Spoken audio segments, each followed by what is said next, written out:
Doctor இவங்களுக்கு தான் doctor heart operation பண்ணோம். அப்படியா? ஏய் யாருமா நீ? இங்க என்ன பண்ற? அவங்க பொண்டாட்டி தான் நானு. ஹார்ட் ஆபரேஷன் பண்ண போறீங்கல்ல, ஹார்ட்ல நான் இருக்கானா இல்ல வேற யாராவது இருக்காங்கன்னு பாக்க போறேன். என்னங்க எனக்கு ஒண்ணுமே புரியல. நாட்டுல யாரா இருந்தா போட்டோ எடுத்து காமிக்கிறமா, வெளிய போமா. போமா வெளிய போமா. டாக்டர் கோவம் வந்துருச்சே. நான் எப்ப சொன்னேன்? ஆளுக்கு காதல மண்ணனா இருப்பா போல. எப்படி சொல்றீங்க டாக்டர்? அதான் ரெண்டு அடி இருக்கு. அது கிட்னி டாக்டர். சரி சரி டச்சுடு டச்சுடு. டாக்டர் இது என்ன ஒரு பச்சை நரம்பு போகுது? அந்த கிளாஸ் நடத்துறப்ப காலேஜ் போல யூடியூப்ல பார்க்கலாம்.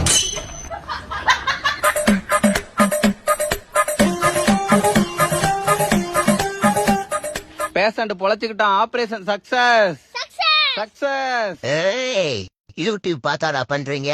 இதுங்களா போலீஸ் கிட்ட மாட்டி விடுறேன். டாக்டர் இப்ப என்ன பண்றது டாக்டர்? அவன் ஆளை வச்சு அவனே அடிக்கலாம் இரு. ஏமா உன் பேர் பிரியாவா? என் பேர் பிரியா இல்ல டாக்டர். பேர் மைக்கத்துல கூட பிரியா பிரியா சொல்றாங்க.